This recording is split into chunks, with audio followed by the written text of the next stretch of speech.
ఎంతో మంది కపుల్స్ పెళ్లి తర్వాత పిల్లల విషయంలో ఎన్నో ఇబ్బందులు పడుతున్నారు. యాజ్ ఏజ్ గ్రోస్ ఫర్టిలిటీ అన్నది కూడా తగ్గిపోతుంది. మరి right age for marriage late 20s early 30s. But మేము ఎక్కువగా సెలబ్స్ ని ఫాలో అవుతుంటాం, సెలబ్ లైఫ్ స్టైల్ ని కూడా చూస్తుంటాం. వాళ్ళందరూ ఒక టైం పీరియడ్ అంటే మాక్సిమం 30-35 దాటాక ఒక మ్యారేజ్ స్టేజ్ లోకి వెళ్ళి హెల్తీ బేబీస్ ని తీసుకొస్తారు. సో వాళ్ళకి ఎందుకు ఇంపాక్ట్ అవ్వట్లేదు? ఫర్టిలిటీ ప్రిజర్వేషన్ అండి. 35 తర్వాత పిల్లల్ని ప్లాన్ చేసుకున్న ఆ ఈవు సైట్ని మళ్ళీ బయటికి తీసి ఎంబ్రియో ఫామ్ చేసి తర్వాత మళ్ళీ ఎంబ్రియో ట్రాన్స్ఫర్ చేస్తారు. Plan your pregnancy. ఒక కపుల్ మ్యారేజ్ అయ్యాక వారిద్దరూ కూర్చొని వారి ప్రెగ్నెన్సీని ప్లాన్ చేసుకోవాలి. కానీ ఇంత హెల్తీగా ఉన్నా సరే వాళ్ళకి హార్మోనల్ ఇంబ్యాలెన్స్ అనేది ఎక్కువగా కనిపిస్తుంది. రిజల్ట్స్ కూడా కొంచెం నెగిటివ్ రావడం ఇదంతా జరుగుతుంది కదా, ఎందుకంటారు? సో ప్రెగ్నెన్సీని 9th month వరకు క్యారీ చేయడం కూడా కష్టమైపోయింది. చాలా ఇక్కడ మిస్టేక్ చేస్తున్నారు ఈ కపుల్స్ అందరూ. లైఫ్ స్టైల్ అండి. ప్రెగ్నెన్సీ రాగానే బెడ్ రెస్ట్ అని, ప్రెగ్నెన్సీ వచ్చిందంటే ఇంకా తినడం స్టార్ట్ చేస్తారు. ఈ లో స్పర్మ్ క్వాలిటీకి రావడానికి 5 మేజర్ రీజన్స్ ఏంటి? 5 మేజర్ రీజన్స్ అంటే ఎక్కువ సిజరీన్స్ అవ్వడానికి రీజన్ ఏంటంటే కారణం ఉండి అట్లా చెప్తారా, లేకుంటే సిజరీన్ అంటే ఇంకొక రకంగా ఉంటుందని చెప్తారా? కారణాలు ఉంటేనే సిజేరియన్కి చెప్తాము యూజువల్గా. కాకపోతే ఇప్పుడు ముహూర్తాలని ఈ టైంకే మాకు బేబీ బయటికి రావాలని, ఇంతకుముందు అట్లీస్ట్ ఈ డే బాగుందని చెప్పేవారు, ఇప్పుడు ఈ గంట బాగుందని చెప్తున్నారు. ఫస్ట్ టైం ప్రెగ్నెన్సీ వచ్చిన వాళ్ళు చాలా హ్యాపీగా ఉంటారు, కానీ అదే కపుల్ సెకండ్ టైం ట్రై చేసినప్పుడు ఎందుకు ఎక్కువ ఫెయిల్ అవుతుంది? సెకండరీ ఇన్ఫర్టిలిటీ అన్నది చాలా పెరిగిపోతుంది. ఎందుకంటే కొంతమంది ఫస్ట్ ప్రెగ్నెన్సీకి సెకండ్ ప్రెగ్నెన్సీకి చాలా గ్యాప్ ఇచ్చేస్తారు. ఇక్కడ రైల్వే స్టేషన్స్ నుంచి కానీ బిర్యానీ ప్యాకెట్ ఇచ్చి కూడా కొంతమందిని పిలుచుకొచ్చుకొని వాళ్ళ స్పమ్స్ని యూజ్ చేసి ఇక్కడ యూజ్ చేస్తున్నారని ఒక కంప్లైంట్ వచ్చింది. మరి దానికి ఏం చెప్తారు? అలా బిర్యానీ ప్యాకెట్ ఇచ్చి ఆ బెగ్గర్స్ దగ్గర నుంచి స్పర్మ్స్ తీసుకురావాల్సిన అవసరమే లేదండి. ఎందుకంటే సో బిగ్గెస్ట్ మిస్కన్సెప్షన్ ఏంటి మేడం ఈ ఫర్టిలిటీ ఇష్యూస్లో? పిల్లలు అవ్వట్లేదంటే ఉమెన్, మేల్దే ఉండదు, ఓన్లీ ఉమెన్ వల్లనే పిల్లలు అవ్వట్లేదనే పెద్ద మిస్కన్సెప్షన్లో ఉంటారు. ఐవీఎఫ్ ఆర్ న్యాచురల్ ప్రెగ్నెన్సీ ఏది ఎక్కువగా పెయిన్ఫుల్గా ఉంటుంది? డెఫినెట్లీ ఐవీఎఫ్ అండి. ఐవీఎఫ్ ద్వారా ట్రీట్మెంట్ తీసుకోవడము కష్టమే, ఫినాన్షియల్ బర్డెన్ అన్నీ ఇవే ఉంటాయి కదండి. Best is natural pregnancy. ఎక్కడెక్కడ నుంచో మీ దగ్గరికి చాలా మంది విజిట్ అవుతున్నారు. 13 years తర్వాతనో 24 years తర్వాతనో కూడా వాళ్ళ లైఫ్లో ఫస్ట్ టైం ప్రెగ్నెన్సీ వచ్చిందని రిపోర్ట్స్ కూడా మీరు చూపిస్తున్నారు. సో మీరు ఏం చేస్తే ఆ రిజల్ట్స్ కనిపించాయి వాళ్ళకి? Proper diagnosis first. ఒక కండిషన్ అయితే దట్స్ మై హార్ట్ టచింగ్ అండి. ఆ పేషెంట్ సివియర్ పెయిన్ అబ్డమిన్ అంటే దాదాపు ఒక 1 year 2 months తర్వాత తన పాపతో వెళ్ళింది. సో అది that is very heart touching అనమాట. అంటే గర్భాశయం తొలగించుకోమని వచ్చి గర్భాశయం ఉంచుకొని ఒక తల్లై ఒక పాపను తీసుకొని వెళ్ళడం అన్నది దట్ ఈస్.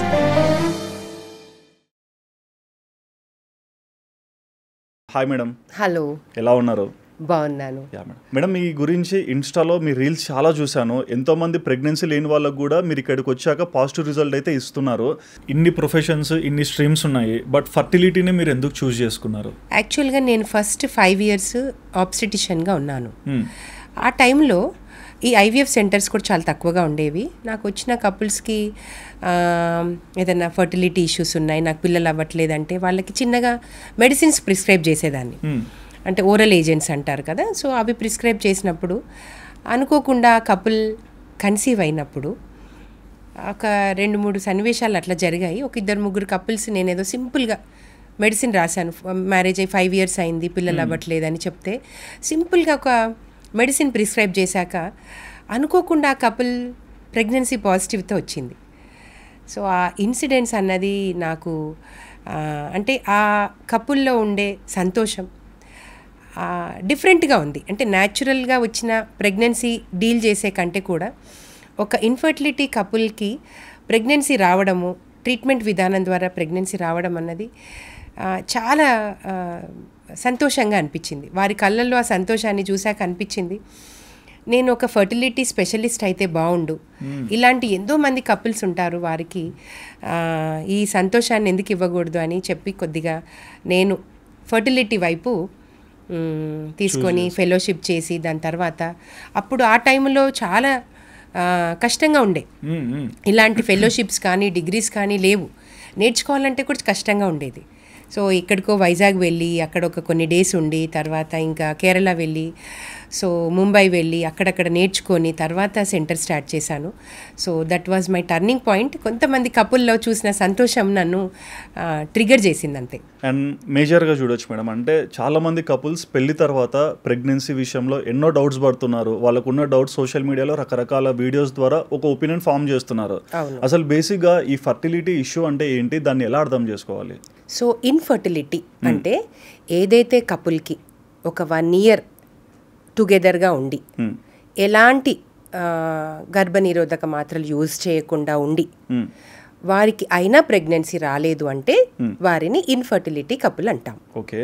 1 year మ్యారేజ్ అయ్యాక 1 year కలిసి ఉండి ఎలాంటి కాంట్రసెప్టివ్ మెథడ్స్ యూజ్ చేయకుండా ఉండి ప్రెగ్నెన్సీ రాకుంటే ఇన్ఫర్టిలిటీ కపుల్ అంటాం. ఓకే. సో ఒకవేళ ఫీమేల్ ఏజ్ కనుక ఎక్కువ ఉంది, మోర్ దెన్ 35 అంటే ఓన్లీ 6 months. ఒకవేళ 40 years కంటే ఎక్కువ ఉమెన్ ఏజ్ ఉందనుకోండి, ఓన్లీ 3 months. చూడండి ఎంత ఏజ్ అన్నది ఎంత ఇంపార్టెంటో, female age to get pregnant. So అంటే యాజ్ ఏజ్ గ్రోస్ ఫర్టిలిటీ అన్నది కూడా తగ్గిపోతుంది. సో యంగ్ ఏజ్ వాళ్ళకి 1 year, మోర్ దెన్ 35 అయితే 6 months, 40 years క్రాస్ అయింది ఫీమేల్ అంటే ఓన్లీ 3 months. ఓకే. వాళ్ళకి పిల్లలు అవ్వలేదంటే వారు ఇన్ఫర్టిలిటీ కపుల్గా కన్సిడర్ చేయాల్సిందే. సో మేజర్గా ఏజ్ అనేది ఒక మనిషి లైఫ్ స్పాన్లో చాలా కీ రోల్ ప్లే చేస్తుందని చెప్తున్నారు. సో మరి right age for marriage? Late 20s, early 30s. So ఈ ఏజ్లో కనుక కపుల్ కన్సీవ్ అయితే ఇన్ఫర్టిలిటీ ఇష్యూస్ చాలా తక్కువగా ఉంటాయి. అంటే వాళ్ళు రైట్ ఏజ్లో మ్యారేజ్ చేసుకుంటే, అంటే 25లో అట్లా మ్యారేజ్ చేసుకుంటే వారికి ప్రెగ్నెన్సీ అన్నది కొద్దిగా లేట్ 20s అంటే 27, 28కి ప్రెగ్నెన్సీ ప్లాన్ చేసుకోవచ్చు. ఏజ్ మ్యారేజ్ కనుక లేట్ అవుతూ ఉంటే వారి ప్రెగ్నెన్సీ కూడా లేట్గా ప్లాన్ చేస్తారు, దానివల్ల ఫర్టిలిటీ ఇష్యూస్ వస్తుంటాయి. So right age for marriage అన్నది చాలా ఇంపార్టెంట్. బట్ మేము ఎక్కువగా సెలబ్స్ని ఫాలో అవుతుంటాం, సెలబ్ లైఫ్ స్టైల్ని కూడా చూస్తుంటాం. వాళ్ళందరూ ఒక టైం పీరియడ్ అంటే మ్యాక్సిమం 30-35 దాటాక ఒక మ్యారేజ్ స్టేజ్లోకి వెళ్ళి హెల్తీ బేబీస్ని తీసుకొస్తారు. సో వాళ్ళకి ఎందుకు ఇంపాక్ట్ అవ్వట్లేదు? ఫర్టిలిటీ ప్రిజర్వేషన్ అండి, అంటే ఊసైట్ని ప్రిజర్వ్ చేసుకోవడం. వారి యంగ్ ఏజ్లో వారి ఊసైట్ని రిట్రైవ్ చేసి ఆ ఊసైట్ని ప్రిజర్వ్ చేయడం. అంటే వారి యంగ్ ఏజ్లో ఉన్నప్పుడు ఏదైతే ఊసైట్ తీసి ప్రిజర్వ్ చేస్తామో అది అక్కడే అరెస్ట్ అయి ఉంటుంది. దాని తర్వాత వారు ఎప్పుడైతే లేట్గా 35 తర్వాత పిల్లల్ని ప్లాన్ చేసుకున్నా ఆ ఈ ఊసైట్ని మళ్ళీ బయటికి తీసి ఎంబ్రియో ఫామ్ చేసి తర్వాత మళ్ళీ ఎంబ్రియో ట్రాన్స్ఫర్ చేస్తాము. సో దట్ అందుకని ఆ హెల్దీ కిడ్స్ వచ్చే అవకాశాలు ఉంటాయి. నాట్ ఓన్లీ సెలబ్రిటీస్ అండి, సెలబ్రిటీస్ కాకుండా ఎవరైతే వారు కెరియర్ ఓరియంటెడ్ ఉన్నారో వారి గల ఏదైనా లేట్గా ప్లాన్ చేసుకోవాలనుకున్న వాళ్ళు ప్రతి ఒక్క మహిళ ఈ ఎగ్ ప్రిజర్వేషన్ని అడాప్ట్ చేసుకుంటే చాలా బాగుంటుంది. కేవలం తెలియకనే, అంటే వారు అనుకుంటారు లేట్గా ప్లాన్ చేసుకుంటే ఏముంది, వారికి పిల్లలు అవ్వలేదా వీళ్ళకి పిల్లలు అవ్వలేదా అని అనుకొని ఉంటారు. కాకపోతే వారు కనుక ఒక సెంటర్ని కన్సల్ట్ చేసి వారి ఊసైట్ని ప్రిజర్వ్ చేసుకున్నట్టయితే ఇంకా వారి లేట్ ఏజ్లో కూడా హెల్దీ బేబీస్ని సేమ్ ఎలాగైతే ఇప్పుడు మనం చూస్తున్నాం కదా అలాంటి బేబీస్ని మనం తెచ్చుకోవచ్చు. ఈ ఎగ్ ప్రిజర్వేషన్ అనేది చాలా ఇంపార్టెంట్, దీని గురించి అందరికీ తెలిసి ఉండాలి. అండ్ ఎక్కువ మంది అంటే లైక్ కపుల్స్లోనే మనం సెగ్రిగేట్ చేస్తే ఫిమేల్ ఫ్యాక్టర్లో డయాబెటీస్ కానీ, థైరాయిడ్ కానీ, PCOS కానీ ఇలాంటి ఇష్యూస్ కూడా ఫర్టిలిటీ మీద ఇంపాక్ట్ చూపిస్తుందని చెప్తుంటారు. సో మీరు దీనికి ఇచ్చే ఆన్సర్ ఏంటి? చాలా సో ఈ PCOD కండిషన్ అన్నది ఈ మధ్య ఎక్కువ పెరిగిపోతుంది. So because of their life style అనుకోండి, వారికి ఉన్న స్ట్రెస్ లెవెల్స్ అనుకోండి పిల్లలకి, and then environmental factors, pollution, ఇవన్నిటి వలన PCOD అయితే పెరిగిపోతుంది. దానివల్ల హార్మోనల్ ఇంబ్యాలెన్సెస్, దీని వలన కూడా ఫర్టిలిటీ సమస్య పెరిగిపోతుంది. అలాగే మగవాళ్ళల్లో కూడా సేమ్ ఆల్కహాల్ కన్సంప్షన్, తర్వాత ఇంక వాళ్ళ వర్క్ స్టైల్ కానీ జీవన శైలి, సో వీటన్నిటి పైన ఈ ఇన్ఫర్టిలిటీ అన్నది ప్రభావం చూపిస్తుంది. ఓకే. సో మేజర్గా అంటే ఏదైనా కపుల్ ప్రెగ్నెన్సీ ప్లాన్ చేసుకోవాలి, సో సర్టెన్ టైంలో మనం కిడ్స్ని పెట్టుకోవాలని ఒక ప్లాన్ అండ్ ఎగ్జిక్యూట్ అనే వేలో వెళ్తున్నారు కదా. సో ఈ ప్రాసెస్ని ఎలా డిరైవ్ చేస్తే బెటర్గా ఉంటుంది? అంటే కొంతమంది ఏమో ప్రెగ్నెన్సీ ఫిక్స్ అయినప్పుడు డాక్టర్స్ని విజిట్ అవుతుంటారు, ఇంకొంతమంది ఓన్గానే గో విత్ ద ఫ్లో అంటుంటారు. మీరు చెప్పే రైట్ పాయింట్ ఏంటి? సో డెఫినెట్గా ప్లాన్ యువర్ ప్రెగ్నెన్సీ. ఒక కపుల్ మ్యారేజ్ అయ్యాక వారిద్దరూ కూర్చొని వారి ప్రెగ్నెన్సీని ప్లాన్ చేసుకోవాలి. వారి ఏజ్ ఏంటి, వైఫ్ ఏజ్ ఏంటి, హస్బెండ్ ఏజ్ ఏంటి, వారికి ఉన్న ఫ్యాక్టర్స్ ఏంటి. సో వారిద్దరు కనుక కపుల్ ప్లాన్ చేసుకున్నట్టయితే చాలా బాగుంటుంది. ఏ ప్రెగ్నెన్సీనైనా ప్లాన్ చేసుకోవాలి. ఫస్ట్ ప్రెగ్నెన్సీ ఎప్పుడు, సెకండ్ ప్రెగ్నెన్సీ ఎప్పుడు. ఫస్ట్ ప్రెగ్నెన్సీకి ప్లాన్ చేసుకున్నప్పుడు అట్లీస్ట్ వారికి ఉన్న కండిషన్స్ అన్నీ నార్మల్గా ఉన్నాయా, అంటే వారి ఏజ్ బాగుందా, లేకుంటే వారికి ఏదైనా హెల్త్ ఇష్యూస్ ఉన్నాయా. కొంతమందికి చిన్నప్పటి నుంచి డయాబెటీస్ అని, కొంతమందికి హైపర్ టెన్షన్, మగవారికి ఇంకేదైనా ఒబేసిటీ ఇష్యూస్, ఇంకేదైనా హార్మోనల్ ఇష్యూ, ఇంకేదైనా ఉంటాయి. డెఫినెట్గా అలాంటి కండిషన్స్ ఉన్నవాళ్ళు ఒక మంచి ఫర్టిలిటీ సెంటర్ని కన్సల్ట్ చేసి ఎవాల్యుయేషన్ అంటే మినిమం టెస్ట్లు చేసుకొని డాక్టర్ అడ్వైస్ ప్రకారం వారు ప్రెగ్నెన్సీని ప్లాన్ చేసుకుంటే చాలా బాగుంటుంది. అంటే మేజర్గా ఇప్పుడున్న కపుల్స్ చాలా మంది కూడా ఒక healthy diet pattern, life style అనేది బిల్డ్ చేసుకుంటూ వస్తున్నారు. కానీ ఇంత హెల్తీగా ఉన్నా సరే వాళ్ళకి హార్మోనల్ ఇంబ్యాలెన్స్ అనేది ఎక్కువగా కనిపిస్తుంది. రిజల్ట్స్ కూడా కొంచెం నెగిటివ్ రావడం ఇదంతా జరుగుతుంది కదా, ఎందుకంటారు? సో చూడ్డానికి హెల్తీగానే ఉంటారు, కాకపోతే వారికి ఉన్న ఫీమేల్కి ఉన్న ఎగ్ రిజర్వ్ కానీ డౌన్ ఉండొచ్చు. మేల్ వారు హెల్దీగానే కనిపిస్తారు, వారంతా వారి లైఫ్ స్టైల్ కానీ అన్నీ బాగానే ఉంటాయి, బట్ స్టిల్ లో స్పర్మ్ కౌంట్ అలా ఉండొచ్చు. డిఫరెంట్ అంటే హెల్దీగా కనిపించినంత మాత్రాన ఏదో ఇన్ఫర్టిలిటీ ఇష్యూస్ ఏమి ఉండవని కాదు. ఖచ్చితంగా infertility issues different and healthiness is different. Okay, అందుకని వారు డాక్టర్ని కన్సల్ట్ చేసి ఒకసారి అడ్వైస్ తీసుకొని మినిమం ఎవాల్యుయేషన్ చేసుకొని ఏదైనా ఫ్యాక్టర్స్ కనుక ఏదైనా ఉంటే దాన్ని కరెక్ట్ చేసుకుంటే ఇంకా ఇన్ఫర్టిలిటీ ఇష్యూస్ కూడా ఉండవు. అండ్ మీరు అన్నారు కదా, అంటే లైక్ మెన్కి లో స్పమ్ క్వాలిటీ కానీ పూర్ స్పమ్ క్వాలిటీ కానీ ఏదో ఒకటి వస్తుంటుంది, ఈ ఇష్యూస్ కూడా ఒక ఇంపాక్ట్ చూపిస్తాయని. సో వీటిని రీబిల్డ్ చేయాలి, మళ్ళీ వాళ్ళని కరెక్ట్ పొజిషన్లో పెట్టాలంటే ఏం చేయాలి? సో వారి లైఫ్ స్టైల్ అన్నది చేంజ్ చేయాలి. టైంకి స్లీప్, టైంకి గెట్టింగ్ అప్, ఒక daily 1-2 hours exercise and proper home food, ఇవన్నీ తీసుకోవడం వల్ల ఖచ్చితంగా దాని ఇంపాక్ట్ అయితే స్పర్మ్ కౌంట్ మీద ఖచ్చితంగా ఉంటుంది.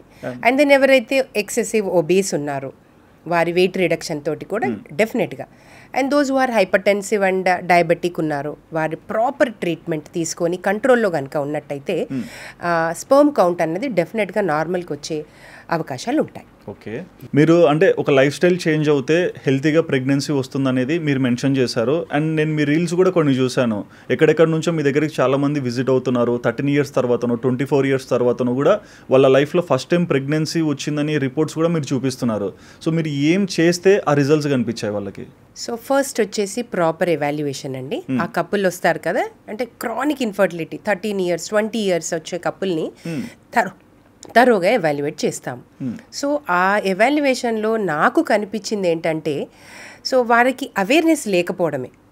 అంటే వారు పెళ్ళైన వెంటనే ఒక డాక్టర్ని కన్సల్ట్ చేస్తే బాగుండేది అనే అవగాహన లేకపోవడమే. అంటే వారు ఏమనుకుంటారంటే పెళ్ళైంది 1 ఇయర్ 2 ఇయర్స్ 3 ఇయర్స్కి అవుతుందిలే, దానికదే న్యాచురల్గా అవుతుందిలే, ఫర్టిలిటీ అన్నది ప్రెగ్నెన్సీ అన్నది న్యాచురల్గానే రావాలి, ప్రెగ్నెన్సీ కోసం ఏమైనా ట్రీట్మెంట్ తీసుకుంటామా అనే ఆలోచనలో ఉంటారు చాలామంది.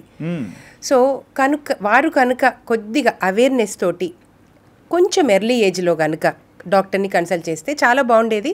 బట్ మాకు వచ్చేసరికి ఎట్లా ఉంటుందంటే ఎగ్ రిజర్వ్ తగ్గిపోయి, స్పర్మ్ కౌంట్ తగ్గిపోయి, ఇలాంటి కపుల్స్ చాలామంది ప్రజెంట్ అవుతున్నారు due to lack of awareness. So నేను చెప్పేది ఏంటంటే కొంచెం వారి ఏజ్లో చిన్న ఏజ్లో కనుక డాక్టర్ని కన్సల్ట్ చేస్తే బెటర్ ట్రీట్మెంట్ ఆప్షన్స్ ఉంటాయి. అంటే న్యాచురల్గా కన్సీవ్ అయ్యేటట్టుగా చేయొచ్చు, చిన్న చిన్న మెడిసిన్స్ తోటి కూడా ట్రీట్మెంట్ అయ్యేటట్టు చేయొచ్చు. తర్వాత సింపుల్ ప్రొసీజర్స్ లైక్ IUI లాంటి వాటితోటి కూడా అయిపోయేదానికి అవేర్నెస్ లేక వారు తొందరగా రిపోర్ట్ చేయక పెద్ద పెద్ద ట్రీట్మెంట్లు ఇవ్వడానికి సమ్ టైమ్స్ వారి ఎగ్ రిజర్వ్ అంతా డ్రైన్ అవుట్ అయిపోయాక డోనర్ ఆప్షన్స్ కూడా ఇవ్వాల్సి వస్తుంది. సో అది అందుకని రైట్ ఏజ్లో కొద్దిగా వారి దాని మీద అవగాహన పెంచుకోవాలి. ఓకే, అంటే ఇప్పుడు మంచి సెంటర్ అన్నారు, బట్ బేసిక్ ఏంటంటే 13 ఇయర్స్ ఒక కపుల్ ప్రెగ్నెన్సీ రాలేదంటేనే ఎన్నో సెంటర్స్ ట్రావెల్ చేస్తూనే ఉండింటారు, ఎన్నో సజెషన్స్ తీసుకునే ఉండింటారు. బట్ వాళ్ళ దగ్గరికి మీ దగ్గరకు వచ్చే రిజల్ట్కి ఉన్న మేజర్ డిఫరెన్స్ ఏంటి? And proper diagnosis first. Okay, ఏదైనా కరెక్షన్స్ ఉన్నాయా, ఏదైనా సర్జికల్ కరెక్షన్స్ ఉన్నాయా, మెడికల్ కరెక్షన్స్ ఉన్నాయా, అవన్నీ చేసుకొని వారిలో కొంచెం ప్రిపరేషన్ ఒక 1-2 months వారికి ప్రిపరేషన్ ఇస్తాను కంపల్సరీ. అంటే ఏదో రాగానే వచ్చేసారి కపుల్ అనేసి వెంటనే ట్రీట్మెంట్ ఇవ్వకుండా ఒక ప్రిపరేషన్, అంటే వారి హార్మోన్స్ ఏదైనా కరెక్షన్స్ ఉన్నాయి అవి చేస్తాను. తర్వాత వారి లైఫ్ స్టైల్ చేంజ్ చేస్తాను. ఒకవేళ వారికి పీసీఓడి కండిషన్స్ ఉంటే ఖచ్చితంగా పీసీఓడిని ట్రీట్ చేస్తాను నేను. లేదంటే ఫాస్ట్గా పీసీఓడి పేషెంట్ని కూడా మనం ఐవీఎఫ్ ఐయుఐ ఏదో చేస్తే will get negative results. So ఆ ప్రిపరేషన్, వారికి రీజన్ ఏంటి, వారు ఏం చేస్తే వారికి ఇంప్రూవ్మెంట్ ఉంటుందన్నది చేసి ప్లాన్ చేసుకోమని చెప్తాను. వారు తీసుకునే డైట్, ఎక్సర్సైజ్, లైఫ్ స్టైల్ ఇవన్నీ చేంజ్ చేసుకోమని చెప్పి ప్రాపర్గా తర్వాత డయాగ్నోస్ చేసి దానిని ట్రీట్మెంట్లో కూడా ఒక మంచి క్వాలిటీ మెడిసిన్స్ యూజ్ చేయడము, క్వాలిటీ ట్రీట్మెంట్ ఇవ్వడం వలన కూడా I'm getting success rate, results and success rate. So అంటే లైక్ మీ ఎక్స్పీరియన్స్లో ఇప్పటి వరకు చాలా మందికి మీరు అంటే నెగటివ్ని పాజిటివ్ చేసిన డేస్ ఎన్నో ఉంటాయి కదా, చాలా. సో ఒక ఇన్సిడెంట్ అంటే ఒక ఎమోషనల్ స్టోరీ ఎనీథింగ్ అంటే ఒక కపుల్ గురించి వాళ్ళు ఎంతో ఈగర్గా వెయిట్ చేస్తే మీ దగ్గరకు వచ్చాక మీరు చూపించిన రిజల్ట్. సో ఒక కండిషన్ అయితే దట్స్ మై హార్ట్ టచింగ్ అండి. ఆ పేషెంట్ సివియర్ పెయిన్ అబ్డమిన్, అసలు ఎంత పెయిన్ అబ్డమిన్ తోటి వచ్చింది అంటే కడుపు నొప్పితో. ఎవ్రీ పీరియడ్, మెన్స్ట్రువల్ పీరియడ్లో తనకి చాలా తీవ్రంగా కడుపు నొప్పి వచ్చేది. Since long time she suffering. నా దగ్గరికి నా పేరు చూసి ఫర్టిలిటీ కోసం రాలేదు తను. నా దగ్గరికి వచ్చి నాకు గర్భాశయం తీసేయండి మేడం, నేను భరించలేకపోతున్నా, ఇది నేను కొన్ని ఇయర్స్ నుంచి సఫర్ అవుతున్నా, నాకు దయచేసి నా గర్భాశయాన్ని తొలగించండి, నన్ను ఈ పెయిన్ నుంచి నన్ను కాపాడండి అని వచ్చింది. సో ఆ పేషెంట్ని కొద్దిగా కన్విన్స్ చేసి ఎగ్జామిన్ చేశాను. She young patient, 32-year-old patient. ఆమెకి ఏంటి అన్నది సమస్య ఒకసారి చాలా వివరంగా చూశాను. పెద్ద ఇష్యూస్ లేవు, అంటే ఉన్నాయి. అడినోమయోసిస్ అని గర్భాశయం వాపు ఉంది, సివియర్ అడినోమయోసిస్ ఉంది, కాకపోతే ఎగ్ రిజర్వ్ బాగుంది, యంగ్ ఏజ్. ఆ ఏజ్లో గర్భాశయం తొలగించడం, ఫర్టిలిటీ అంటే ఆమెకి అప్పటికి పిల్లలు లేరు. సో నాకే అదే అనిపించింది, అంటే ఈ పిల్లలు లేని అమ్మాయికి నేను గర్భాశయం తొలగించడం ఏంటి, నేను ఎందుకు ఒక్కసారి తనకి పిల్లలు అయ్యేటట్టుగా ప్రయత్నం చేయొద్దు అని ఆలోచించి థరో ఎవాల్యుయేట్ చేశాను. హస్బెండ్తో మాట్లాడాను, ఆయనకి కూడా టెస్ట్ చేశాను. హస్బెండ్ పర్ఫెక్ట్లీ నార్మల్ ఉండే, తనకి కూడా ఎగ్ రిజర్వ్ ఉంది, కాకపోతే అడినోమయోసిస్, దాని వలన గర్భాశయం వాపుతోటి బాగా సఫర్ అవుతుంది. సో దానికి కొద్దిగా మెడికల్ మేనేజ్మెంట్ ఇచ్చాను, కన్విన్స్ చేశాను. ఒకసారి ట్రై చేద్దామమ్మా, ఫర్టిలిటీ నీకు తల్లయ్యే అవకాశాన్ని చూద్దాము, నాకు ఒక ఛాన్స్ ఇవ్వు అని అన్నాను. సరే మేడం, మీరు నాకు కూడా ఇష్టమే తల్లవ్వడము, ఒక ప్రయత్నం చేద్దామని ఒప్పుకుంది. తర్వాత ఒక 1 year తర్వాత, అంటే దాదాపు ఒక 1 year 2 months తర్వాత తన పాపతో వెళ్ళింది. సో అది that is very heart touching అనమాట. అంటే గర్భాశయం తొలగించుకోమని వచ్చి గర్భాశయం ఉంచుకొని ఒక తల్లై ఒక పాపను తీసుకొని వెళ్ళడం అన్నది that was my heart touching. అంటే వాళ్ళని మదర్ చేయడం అనేది అంటే అంత ఈజీ థింగ్ కాదు, చాలా ఛాలెంజింగ్ ఉండే. ఎందుకంటే అడినోమయోసిస్ అంటే గర్భాశయం వాపున్నది లో ప్రెగ్నెన్సీ నిలవడం అన్నది చాలా రేర్. అలాంటి ఆమెకు కూడా ప్రెగ్నెన్సీ ఇవ్వడం అన్నది నాకు. బట్ అంటే మేడం జనరల్గా ప్రెగ్నెన్సీ అనేది లైక్ అంటే ఒక మేల్ ఫిమేల్ ఫ్యాక్టర్లో జనరల్గా వచ్చే థింగ్, లేదంటే లేట్గా వచ్చే థింగ్. బట్ ఈ రోజులలో మనం ఎక్కువ చూసే వాళ్ళలో ప్రెగ్నెన్సీని 9th month వరకు క్యారీ చేయడం కూడా కష్టమైపోయింది. చాలా మధ్యలో అపార్షన్ అయిపోతుంది, లోపల బేబీకి హార్ట్ బీట్ ఉండదు అంటారు, బేబీ సైజ్ ఇంతే ఉందని వస్తారు. సో ఇటువంటివన్నీ ఎలా వస్తున్నాయి? అంటే ప్రెగ్నెన్సీలో కూడా ఫెయిల్యూర్స్, అంటే డెలివరీ టైం ఈ మధ్య ప్యాటర్న్లో ఎక్కడ మిస్టేక్ చేస్తున్నారు ఈ కపుల్స్ అందరూ? సో ఒకటి వారి సెడెంటరీ లైఫ్ స్టైల్ అండి. ప్రెగ్నెన్సీలో కూడా కొంచెం వర్క్ చేసుకోవచ్చు. ఇప్పుడు ఈ మధ్య కాలంలో ప్రెగ్నెన్సీ రాగానే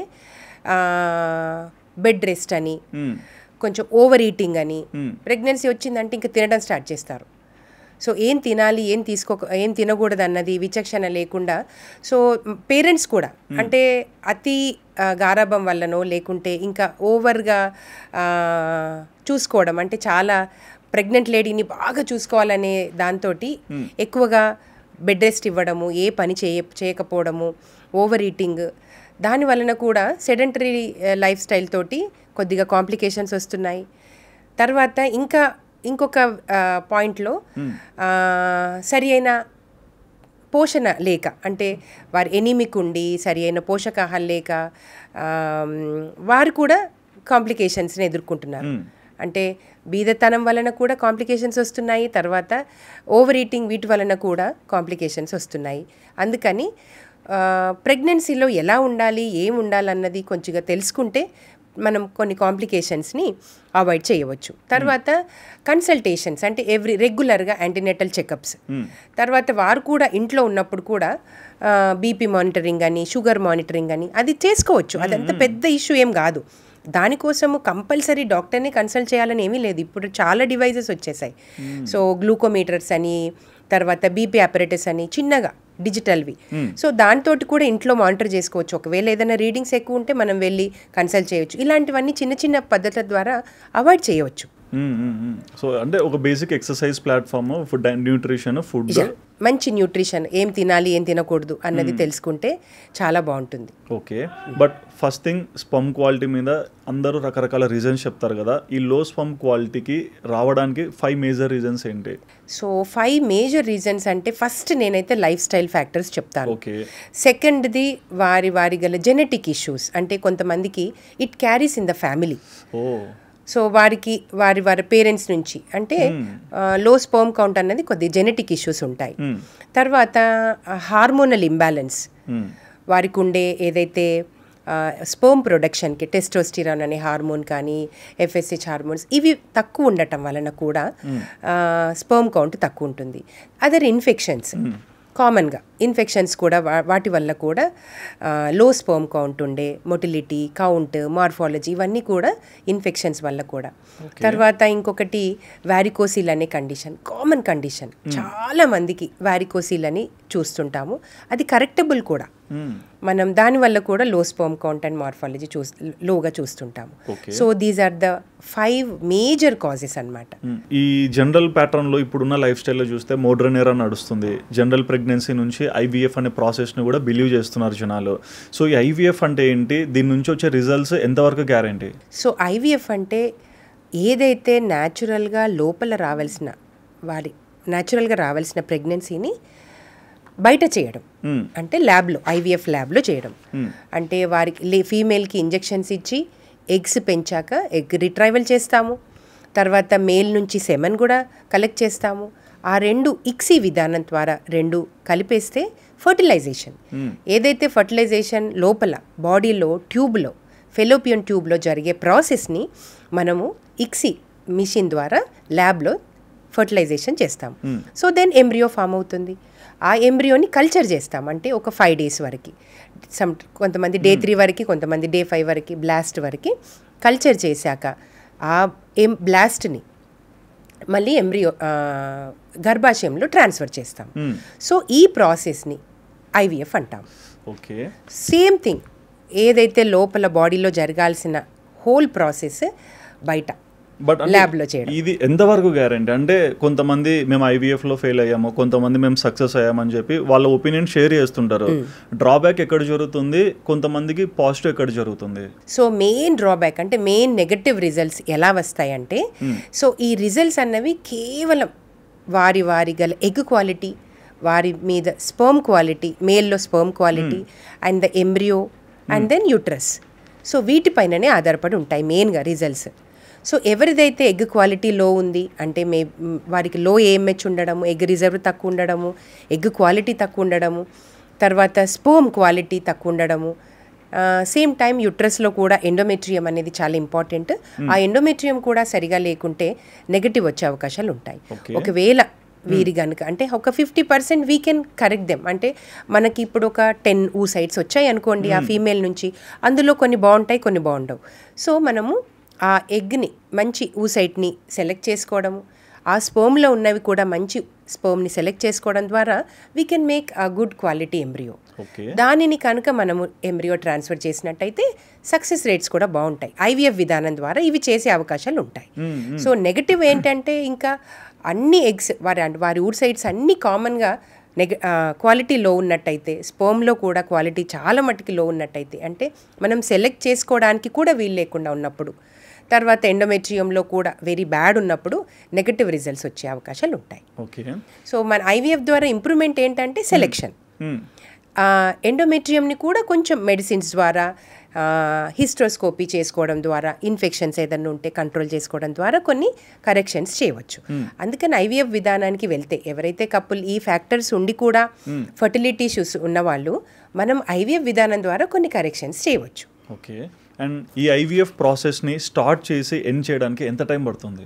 సో మినిమం 3 months అండి. 3 months లీజర్గా. అంటే ఫస్ట్ కపుల్ వచ్చినప్పుడు వాళ్ళకి thorough evaluation and then preparation. ఆ మంత్ అంతా వాళ్ళకి కొంచెం ప్రిపరేషన్ ఇస్తాము. ఒకవేళ ఎవరైనా పేషెంట్స్ పీసీఓడి ఉంది, తర్వాత లో ఏఎంహెచ్ ఉంది అనుకున్న వాళ్ళకి ఒక 3 months వారికి ప్రిపరేషన్ టైం ఎక్కువగా ఇస్తాం. నార్మల్ అన్నీ బాగున్నాయి అనుకుంటే 1 month, లేదు అనుకుంటే ఎవరికైతే కప్పులు అవసరం ఉందో వారికి ఒక 3 months కొంచెం ఎగ్ క్వాలిటీ పెంచడానికి, పీసీఓడి కంట్రోల్ చేసుకోవడానికి, ఒబేసిటీ కంట్రోల్ చేసుకోవడానికి, స్పర్మ్ క్వాలిటీ కౌంట్ పెంచుకోవడానికి ఒక 3 months ప్రిపరేషన్ ఇచ్చాక 1 month egg pickup and fertilization అంటే ఎంబ్రియో ఫార్మేషన్, ఇంకొక month embryo transfer. So minimum 2 months for procedure and then preparation time depending on the causes of the patients. Okay, but ప్రతి ఒక్క patient కూడా social media activity ఎక్కువ ఉంది కాబట్టి వచ్చిన వాళ్ళు మిమ్మల్ని కన్సల్ట్ అయినప్పుడు 100 questions వాళ్ళే చెప్తారు, 100 questions ఆన్సర్లు కూడా వాళ్ళే ఇస్తుంటారు. సో మీరు వినే ఫన్నీ క్వశ్చన్స్ ఏంటి అంటే వాళ్ళు తెలుసో తెలియకనో ఏదో నమ్మి అది మీ దగ్గరకు వచ్చి ప్రొజెక్ట్ చేస్తుంటారు కదా, అటువంటి డౌట్స్ ఏంటి? మేజర్గా కామన్గా చూసేది ఏంటంటే ఐవీఎఫ్లో మేము ఎప్పుడైతే సక్సెస్ రేట్ చెప్తాం కదా, సో 50-60% అని చెప్తే దే విల్ సర్ప్రైజ్. అంటే ఏంటి మేడం ఐవీఎఫ్ చేస్తే కూడా 60%, 40%ఏనా, ఎందుకు 100% కాదు అని క్వశ్చన్ వేస్తుంటారు. సో అంటే వారు ఏమనుకుంటారంటే ఐవీఎఫ్ చేస్తే 100% అయిపోతుంది, ఇంకా ఐవీఎఫ్కి వెళ్ళాక ఇంత ఖర్చు పెట్టుకున్నాక కూడా 100% అవ్వకపోవడం ఏంటనే భ్రమలో ఉంటారు. దట్ ఈస్ వెరీ ఫన్నీ అనిపిస్తుంది నాకు. అంటే వారు అన్నీ సెర్చ్ చేసి వస్తారు, అన్నీ చూసుకొని వచ్చాక బట్ స్టిల్ 100% సక్సెస్ రేట్ అన్నది ఎక్స్పెక్ట్ చేయడం అన్నది కొద్దిగా ఫనీ థింగ్ అనిపిస్తుంది. ఫస్ట్ థింగ్ మేడం, అంటే మీరు చదువుకునే రోజుల్లో నార్మల్ ప్రెగ్నెన్సీ గురించి ఎక్కువగా చదువుకొని ఫార్వర్డ్ అయి ఉంటారు. బట్ ఇప్పుడున్న టెక్నాలజీని చూస్తే ఎక్కువ మంది ఐవీఎఫ్ని కూడా కన్సిడర్ చేస్తున్నారు. యాజ్ ఎ డాక్టర్గా మీ ఒపీనియన్ ఏంటి? అంటే న్యాచురల్ ప్రెగ్నెన్సీ వర్సెస్ ఐవీఎఫ్ అంటే which one you prefer? Natural, of course natural pregnancy అండి. ఓకే, న్యాచురల్గా ప్రెగ్నెన్సీ రావడం అన్నది అందరికీ యూస్ఫుల్లే. అంటే కపుల్కి అండ్ డాక్టర్కి అందరికీ కూడా మంచి పద్ధతి. ఎందుకంటే న్యాచురల్ కన్సీవ్ అవ్వడం అన్నది కపుల్కి కూడా దే హ్యావ్ దట్ ఫీలింగ్, అంటే న్యాచురల్గా కన్సీవ్ అయ్యామన్న ఫీలింగ్, ప్లస్ ఫినాన్షియల్ బర్డెన్ కూడా కదా. ఎలాంటి ఖర్చు లేకుండా న్యాచురల్ ప్రెగ్నెన్సీ రావడం అన్నది చాలా బెటర్. అండ్ దెన్ ప్రెగ్నెన్సీలో డాక్టర్కి కూడా న్యాచురల్ ప్రెగ్నెన్సీని డీల్ చేయడము, ఒక ఫర్టిలిటీ తోటి ట్రీట్మెంట్ తోటి కన్సీవ్ అయిన ఉమెన్ని ట్రీట్ చేయడం అన్నది చాలా వ్యత్యాసం ఉంటుంది. ఎందుకంటే ఆ ఫర్టిలిటీ ద్వారా ట్రీట్మెంట్ ఇచ్చిన ప్రెగ్నెన్సీలన్నీ ప్రీషియస్ ప్రెగ్నెన్సీస్, వారిని చాలా జాగ్రత్తగా డీల్ చేయాల్సి ఉంటుంది, వారికి ఉండే కాంప్లికేషన్స్ కూడా ఎక్కువగా ఉంటాయి. అదే న్యాచురల్ ప్రెగ్నెన్సీని డీల్ చేయడం చాలా సింపుల్, వారికి కాంప్లికేషన్స్ తక్కువగా ఉంటాయి, వారు న్యాచురల్గా అంటే నార్మల్ డెలివరీకి ట్రై చేయవచ్చు. సో ఇలాంటి ఇష్యూస్ అన్నీ ఉంటాయి. 100% natural conception is always better. Okay, and other ఏంలో మేడం, అంటే సిజరీన్స్ వచ్చాయి ఇప్పుడు ఎక్కువగా. ఒకప్పుడు అంటే నార్మల్ డెలివరీస్ కనిపించేటివి, ఎక్కువ సిజరీన్స్ అవ్వడానికి రీజన్ ఏంటంటే కారణం ఉండి అట్లా చెప్తారా, లేకుంటే సిజరీన్ అంటే ఇంకొక రకంగా ఉంటుందని చెప్తారా? కారణాలు ఉంటేనే సిజేరియన్కి చెప్తాము యూజువల్గా.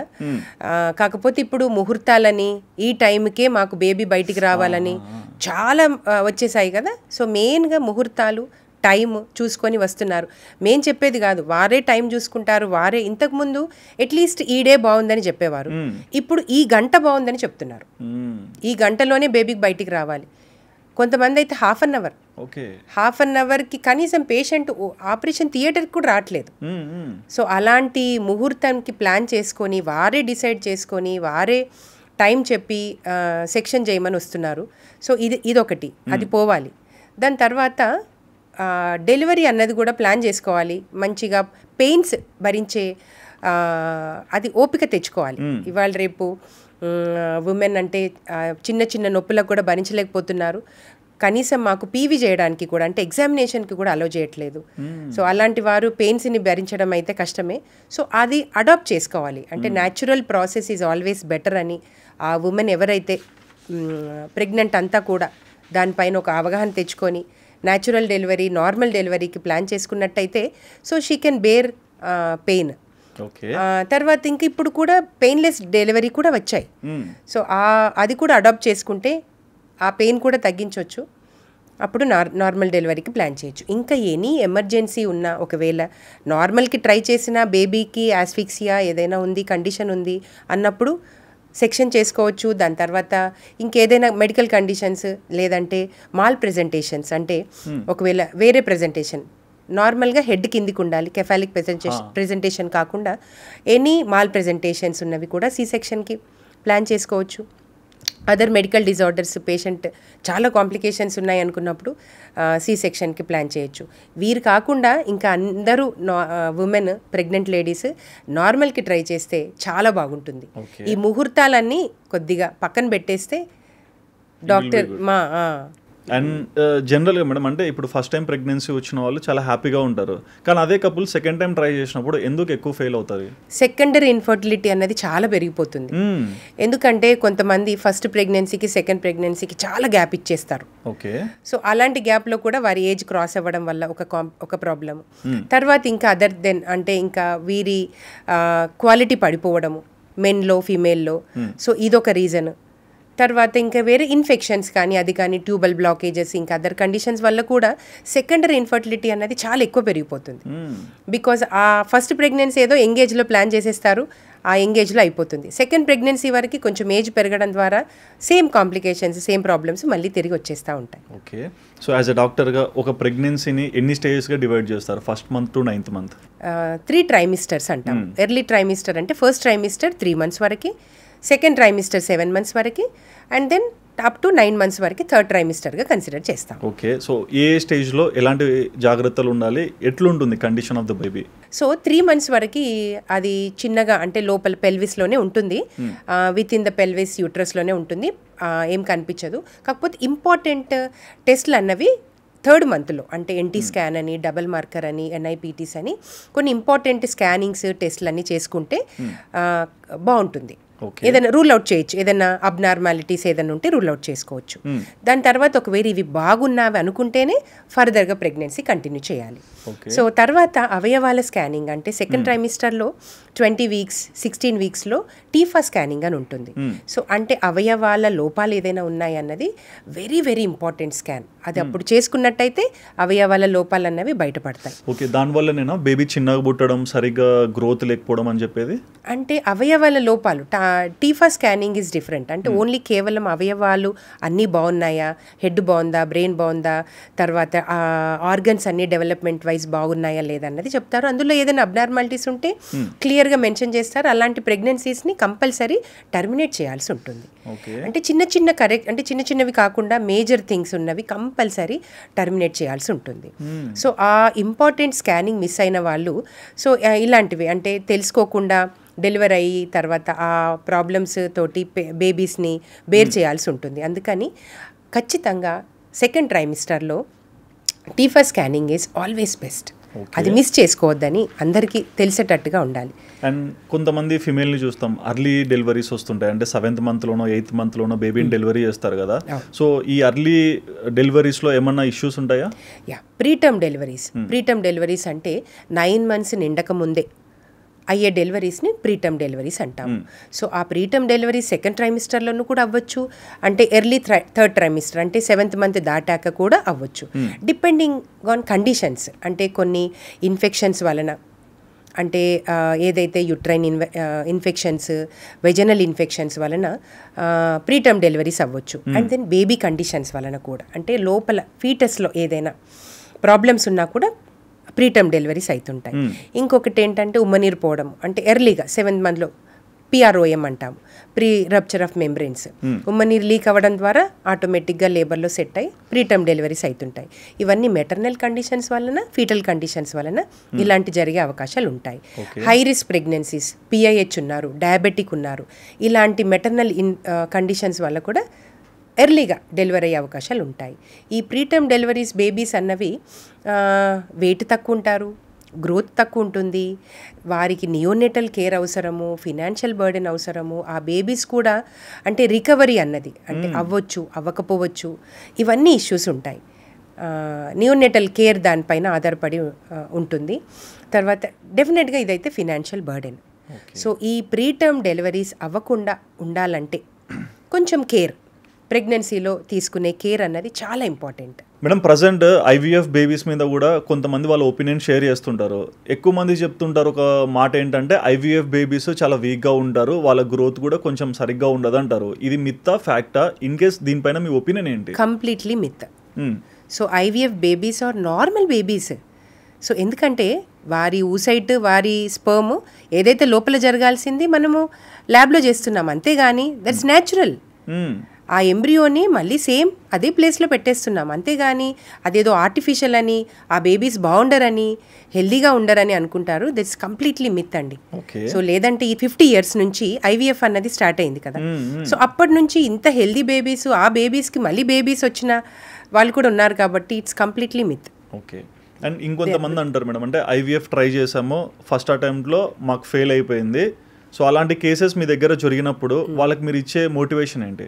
నిజం చెప్పాలంటే మా సెంటర్కి వచ్చే కప్పులందరూ ఆల్మోస్ట్ 70% ఆల్రెడీ ఎక్కడో బయట చేసుకొని నెగటివ్ వచ్చిన కప్పులే చాలామంది ఉంటారు. సో ఎందుకంటే నాకు ఈ చుట్టుపక్కల అంటే పక్క స్టేట్ నుంచి, ఆంధ్ర నుంచి, అక్కడి నుంచి చాలామంది వస్తుంటారు కప్పులు. సో వారిలో ఆల్రెడీ ఎక్కడో ఒక చోట చేసుకొని 2-3 సార్లు ఐవీఎఫ్ చేసుకొని నెగటివ్ వచ్చిన కప్పులే వస్తుంటారు. సో అలాంటి వారికి కొంచెం ఎమోషనల్ సపోర్ట్, తర్వాత ఏ విధంగా ఎందుకని నెగటివ్ వచ్చిందని ఒకసారి వారి ఫైల్స్ చెక్ చేసి ఏ రీజన్ వల్ల వచ్చింది, ఎందుకని నెగటివ్ వచ్చింది అన్నది కొద్దిగా దాని మీద అవగాహన చేసుకొని దాని తర్వాత కనుక వాళ్ళకి ట్రీట్మెంట్ ఇచ్చినట్టయితే మంచి సక్సెస్ వస్తున్నాయి. సో వారికి కొద్దిగా ఎమోషనల్ సపోర్ట్ కంపల్సరీ ఇవ్వాల్సింది. ఎందుకంటే వారు చాలా 2-3 సార్లు నెగటివ్ వచ్చిన కప్పులు చాలా డిప్రెస్డ్ ఉంటారు. వాళ్ళకి కొద్దిగా సపోర్ట్ చేసి ట్రీట్మెంట్ ఇచ్చినట్టయితే దానికి అంటే ఒకసారి నెగటివ్ వచ్చింది కదా, కొంచెం వారి ఎంబ్రియోస్ని చెక్ చేయడం. First time embryo genetic test చేయకుండా, అంటే పీజీటీఈ అని అంటాము, అంటే ప్రీ ఇంప్లాంటేషన్ జెనెటిక్ టెస్ట్ అని. ఈసారి ఈ ఏదైతే ఫెయిల్యూర్ తర్వాత ఇచ్చే ట్రీట్మెంట్లో కంపల్సరీ వారి ఎంబ్రియోస్ని చెక్ చేయడము, తరోగా ఎండోమెట్రియం చెక్ చేయడము, దానికి ఏమైనా ఇన్ఫెక్షన్స్ ఉన్నాయా, లేకుంటే ఇంకేమైనా కరెక్షన్స్ అవసరమా, మెడికల్గా కానీ సర్జికల్గా కానీ చేసి ట్రీట్మెంట్ ఇచ్చినట్టయితే మంచి పాజిటివ్ రిజల్ట్స్ వస్తున్నాయండి. సో ఇంత ఫాస్ట్ టెక్నాలజీ, ఇన్ని కొత్త గైడెన్స్ లైక్ మోడర్న్ ఎక్విప్మెంట్స్ ఇవన్నీ కనిపిస్తున్నాయి కదా మేడం. సో నెక్స్ట్ 10 yearsలో ఈ ఐవీఎఫ్ ఏ స్టేజ్లో ఉండబోతుంది? కొత్త టెక్నాలజీస్ వస్తూనే ఉన్నాయి. ఎందుకంటే ఐవీఎఫ్ అన్నది ఫస్ట్ లేదు, తర్వాత ఐవీఎఫ్ వచ్చింది. ఈ ఐవీఎఫ్లో కూడా ఇంకా జెనెటిక్ టెస్ట్లు, ఇంకా advanced AI, sperm selection, embryo selection, ఇలాంటివి కొత్త టెక్నాలజీస్, జెనెటిక్ టెస్ట్ ఇవన్నీ వచ్చాయి. మేబీ ఫర్దర్గా కూడా అంటే ఇంకా వేరే సెల్స్ నుంచి, నాట్ ఓన్లీ ఊసైడ్స్, ఇంకా వేరే అదర్ బాడీ నుంచి సెల్స్లోంచి కూడా మనం ఎంబ్రియో తయారు చేసే టెక్నాలజీస్ రావచ్చు. ఈ మధ్య రీసెంట్గా స్కిన్ నుంచి సెల్లులోంచి ఎంబ్రియో చేసాము అనే ఆర్టికల్ ఒకటి చదివాను. మేబీ ఇలాంటివి కూడా రావచ్చు. మేబీ ఫ్యూచర్లో రోబోటిక్ వూమ్స్ అని, ఆ వూమ్లో చైనాలో ఒకటి చూసాం కదా. సో ఏఐ టెక్నాలజీస్ రావచ్చు, ఇలాంటివి ఫర్దర్గా ఎన్నో డెవలప్మెంట్స్ రావచ్చు. అంటే అది హ్యూమన్ ఫెయిల్యూర్ వల్ల వచ్చేదా, లేకుంటే టెక్నాలజీ అప్గ్రేడ్ అయినందుకు హ్యూమన్కి రెస్ట్ ఇస్తున్నారా? అది కేవలం టెక్నాలజీ ఇంప్రూవ్మెంట్ అండి, అంతేగాని. అండ్ యాజ్ ఐవీఎఫ్ ప్రొఫెషన్గా మీకు ఒక క్వశ్చన్ మేడం, అంటే రీసెంట్గా ఐవీఎఫ్ బేబీస్ని అని చెప్పేసి ఒక క్లినిక్లో ఒక చిన్న రప్చర్ జరిగింది, ఒక స్కామ్ చేశారు. సో దాని గురించి మీరు ఏం చెప్తారు? అన్ని సెంటర్స్ అలా ఉండవండి. ఏదో ఒక సెంటర్లో జరిగిందన్నంత మాత్రాన ప్రతి ఐవీఎఫ్ సెంటర్ అలాగే ఉంటుందనే అపోహ అయితే పెట్టుకోవద్దు. ఎందుకంటే చాలా జెన్యూన్గా, చాలా మంచిగా చేసే సెంటర్స్ 99% ఉంటాయి. ఏదో ఒక సెంటర్ ఇలా అయిందని, ప్రతి ఐవీఎఫ్ సెంటర్లో అలాగే ఉంటుందని అనుకోవడం అయితే చాలా తప్పు. ఆ ఇష్యూ తర్వాత చాలామంది పేషెంట్స్ మా దగ్గరికి వచ్చి మా స్పర్మే తీసుకుంటారా, మా ఊసైటే తీసుకుంటారా, దీనికోసం ఏంటి, మాకు ప్రూఫ్ ఏంటి అని చాలామంది క్వశ్చన్స్ చేశారు. సో అది వింటే చాలా బాధేస్తుంది. ఎందుకంటే ఒక సెంటర్ ఏదో అలా జరిగిందని చెప్పేసి అన్ని సెంటర్లను కూడా అలా చేయడం అన్నది, ఎందుకంటే వి ఎథిక్స్ అన్నవి ఖచ్చితంగా ఫాలో అవుతాం. బట్ అదర్ ఎండ్లో అక్కడ వచ్చిన స్టేట్మెంట్స్ ఏంటంటే, లైక్ ఇక్కడ రైల్వే స్టేషన్స్ నుంచి కానీ బిర్యానీ ప్యాకెట్ ఇచ్చి కూడా కొంతమందిని పిలుచుకొచ్చుకొని వాళ్ళ స్పంప్స్ని యూజ్ చేసి ఇక్కడ యూజ్ చేస్తున్నారని ఒక కంప్లైంట్ వచ్చింది. మరి దానికి ఏం చెప్తారు? అలా బిర్యానీ ప్యాకెట్ ఇచ్చి ఆ బెగ్గర్స్ దగ్గర నుంచి స్పర్మ్స్ తీసుకురావాల్సిన అవసరమే లేదండి. ఎందుకంటే బ్యాంక్స్ నుంచి చాలా తక్కువ ప్రైస్కి స్పర్మ్స్ వస్తాయి. Okay. ఆ 2-3,000 కోసం కాంప్రమైజ్ అయ్యి ఏదో ఒక బెగ్గర్ దగ్గర నుంచి స్పర్మ్ దేవడం అన్నదైతే అంత నిజమే లేదు. దాన్ని మనము ఆ విషయాన్ని పెద్దగా సీరియస్గా తీసుకోవాల్సిన అవసరం లేదు. ఎందుకంటే మంచి స్పర్మ్స్ బ్యాంక్ నుంచి చాలా తక్కువ ప్రైస్కే వస్తాయి. ఇంకా ఆ బెగ్గర్ దగ్గర నుంచి తెచ్చుకోవాల్సిన అవసరం ఏంటండి? వాడికి చేసే స్క్రీనింగ్ అవన్నీ కూడా అంతకంటే తక్కువ ప్రైస్కే వస్తాయి మనకి. సో అలాంటివి ఏదో అంటే ఆ సెంటర్ మీద అలా జరిగింది కాబట్టి ఇంకా ఈ విధంగా బెగ్గర్స్ నుంచి తెచ్చారు, స్పర్మ్ అక్కడి నుంచి తెచ్చారు, ఇక్కడ నుంచి తెచ్చారు అనే దాని మీద విషయాలు బయటకు వచ్చాయి, కానీ అందులో ఎంత మాత్రం నిజం ఉండదండి. ఓకే. అండ్ కొంతమంది అంటారు మేడం, అంటే డిఎన్ఏ టెస్ట్ ఫెయిల్ అవుతుంది, మిస్ మ్యాచ్ అవుతున్నాయి, సో వీటికి ఏం చెప్తారు? సో చాలామంది కప్పులు ఈ ఇష్యూ తర్వాత చాలామంది మా దగ్గరికి వచ్చి కూడా మాదే యూజ్ చేస్తున్నారా, మాకు ఎలా తెలియాలండి, మా ఊసైట్సేనా, మా ఎంబ్రియోనేనా అని చాలామంది అడుగుతుంటారు. అంటే ఈ రీసెంట్ టెక్నాలజీ ఏదైతే ఇంప్రూవ్మెంట్లో ఆర్ఐ విట్నెస్ సిస్టమ్ అని వచ్చింది, ఒక డివైస్. సో ఆర్ఐ విట్నెస్ సిస్టంలో మనకి ఆ పేషెంట్ కపుల్కి లేబులింగ్ చేసేస్తాము, వారికి ఐడెంటిఫికేషన్ లేబులింగ్ చేసేస్తాము. కాబట్టి మనం ప్రాసెస్ ఎంబ్రియో తయారు చేసేటప్పుడు వారి గల ఆ బార్కోడ్ ఇస్తాం కాబట్టి వారి స్పర్మ్ వారి ఊసైట్స్ తీసినప్పుడే అది యాక్సెప్ట్ చేస్తుంటుంది ఇక్సీ మిషన్లో. ఒక వేరే స్పర్మ్ కనుక మనం డిష్ అక్కడికి తీసుకొచ్చినప్పుడు అలారం ఇస్తుంటుంది. ఓకే. సో అలాంటి టెక్నాలజీ కూడా వచ్చింది, ఆర్ఐ విట్నెస్ సిస్టమ్ అని, what we're using in our centre. So అలాంటివి కూడా జరగకుండా, అంటే ఈవెన్ పేషెంట్ కూడా మనము రిపోర్ట్ ఇవ్వచ్చు ఫైనల్గా, వారి ఊసైట్సే యూజ్ చేశాము, వారి స్పర్మే యూజ్ చేశాము, వారి ఎంబ్రియోన్ అని ఫైనల్గా వారికి ఇచ్చే బార్ కోడ్ మనం ఫైనల్ రిపోర్ట్ కూడా ఇవ్వచ్చు. సో ఇలాంటివి ఎవరైతే అనుమానంగా ఉన్నవాళ్ళు, ఎవరైతే బిలీవ్ చేయరో, ట్రస్ట్ చేయరో సెంటర్స్ని, ఇలాంటి సిస్టమ్స్ కూడా ఉన్నాయి, ఇలాంటి టెక్నాలజీస్ కూడా ఉన్నాయి. ఈ టెక్నాలజీ అప్గ్రేడ్లో కూడా చూస్తున్నాం మేడం, అంటే ఎంబ్రియో సెక్షన్స్ కానీ లేకుంటే డిజైనర్ బేబీస్ కూడా వస్తారని చెప్పి ఒక మాట వస్తుంది, దీని పట్ల మీ కమెంట్ ఏంటి? అవ్వచ్చు ఖచ్చితంగా, డిజైనర్ బేబీస్ లాగా అంటే సెలెక్షన్. సో వారి సెలెక్షన్ చేసుకునే అవకాశాలు ఉండవచ్చు. మాకు ఇలా ఈ ఫీచర్స్ బాగున్నాయని ఆ ఫీచర్స్ కోడ్ చేసే జీన్ని సెలెక్ట్ చేసుకోవచ్చు, ఇంటెలిజెన్స్ జీన్స్ని సెలెక్ట్ చేసుకోవచ్చు, ఫీచర్స్ హెల్దీ జీన్స్ ఇవన్నీ చేసుకునే జీన్స్ రావచ్చు. డెఫినెట్గా వచ్చే అవకాశాలు అయితే ఇన్ ఫ్యూచర్ చాలా ఉన్నాయి. అండ్ చాలా సెలబ్స్ని కూడా చూస్తుంటాము, లైక్ టెన్నిస్లో ఫెదరర్ ఉన్నారు, ఫస్ట్ టైంలో 2 అబ్బాయిలు, సెకండ్ టైంలో 2 అమ్మాయిలు, కవల పిల్లల్ని కానీ ఈ ప్రాసెస్ను కూడా తీసుకొచ్చారు. సో అంటే లైక్ ఒక వూమ్లో ఈ ఐవీఎఫ్ ద్వారా కమల పిల్లల్ని కూడా తీసుకొస్తారా? కామన్ అండి, ఈ ఐవీఎఫ్ ద్వారా కవలలు రావడం అన్నది కామన్. ఎందుకంటే we place 2 embryos some times. ఒకటి వారికి వచ్చిన సెట్లో ఏఏ గ్రేడ్ ఒకటి ఉంది, ఏబి గ్రేడ్ కూడా ఉంది అని అంటే వి ప్లేస్. ఎందుకంటే ఏదో ఒకటైనా ఇది కూడా ఇంప్లాంట్ అవుతుందేమో అని చెప్పి అప్పుడు 2 ట్రాన్స్ఫర్స్ కూడా చేయొచ్చు. సో 2 ఎంబ్రియోస్ ట్రాన్స్ఫర్ చేసినప్పుడు 2 కనుక ఇంప్లాంట్ అయితే ట్విన్స్ వచ్చే అవకాశాలు ఉంటాయి. కామన్గా ఐవీఎఫ్లో ట్రీట్మెంట్లో ట్విన్స్ వచ్చే అవకాశాలు చాలా ఎక్కువగా ఉంటాయి. సమ్ టైమ్స్ 3 వచ్చే ఛాన్సెస్ కూడా ఉంటాయి, ట్రిప్లెట్స్ అంటాము. డే 3 ఎంబ్రియోస్, ఇంతకుముందు డే 3 ఎంబ్రియోస్ అని ట్రాన్స్ఫర్ చేసేవాళ్ళము, అప్పుడప్పుడు ఆ 3 ఎంబ్రియోస్ కూడా ఇంప్లాంట్ అయ్యేవి. సో అలాంటప్పుడు ఏం చేస్తామంటే ఒక బేబీని కంపల్సరీ రిడక్షన్ చేస్తాం. ఎందుకంటే మోర్ దెన్ 2 ఎంబ్రియోస్ కనుక ఇంప్లాంట్ అయినప్పుడు, అంటే మోర్ దెన్ 2 ఫీటసెస్ ఉన్నప్పుడు కాంప్లికేషన్స్ ఎక్కువగా ఉంటాయి. కాబట్టి ఒక ఫీటస్ని రిడక్షన్ చేస్తాం. అంటే 11 వీక్స్ టైంలో ఒక ఫీటస్ని హార్ట్ బీట్ కాకుండా, అంటే ఎదుగుదల కాకుండా ఇంజెక్షన్ మెథడ్ ద్వారా ఒక ఫీటస్ని రిడక్షన్ చేస్తే ఇంకా 2 ఫీటస్ అన్నవి బాగా ఎదుగుతాయి. సో అలాంటి ఇది కూడా ఉంది. సో మోస్ట్ కామన్ ఐవీఎఫ్ ట్రీట్మెంట్లో ట్విన్స్ అన్నది చాలా కామన్. అండ్ ఒక క్వశ్చన్ ఉంది మేడం, అంటే లోపల డెలివరీ టైంలో బయట పేషెంట్ ఫ్యామిలీ ఎవరైతే ఉంటారో జెండర్ ఆఫ్ ద బేబీ మేలా ఫిమేలా అనే క్యూరియాసిటీ ఎక్కువ చూపిస్తారని నేను వింటాను, అది ఎంతవరకు నిజం? చాలామంది 50% జనాలు అలాగే ఉంటారండి. ఎందుకంటే మేల్ అంటే సంతోషపడే జనాలు ఇప్పటికీ చాలామంది ఉన్నారు, ఫీమేల్ అనగానే కొద్దిగా డిసప్పాయింట్ అయ్యేవారు చాలామంది ఉన్నారు. ఒక 50% ఆఫ్ ద పీపుల్ కేవలం అమ్మాయి కావాలనే వాళ్ళు కూడా ఉన్నారు.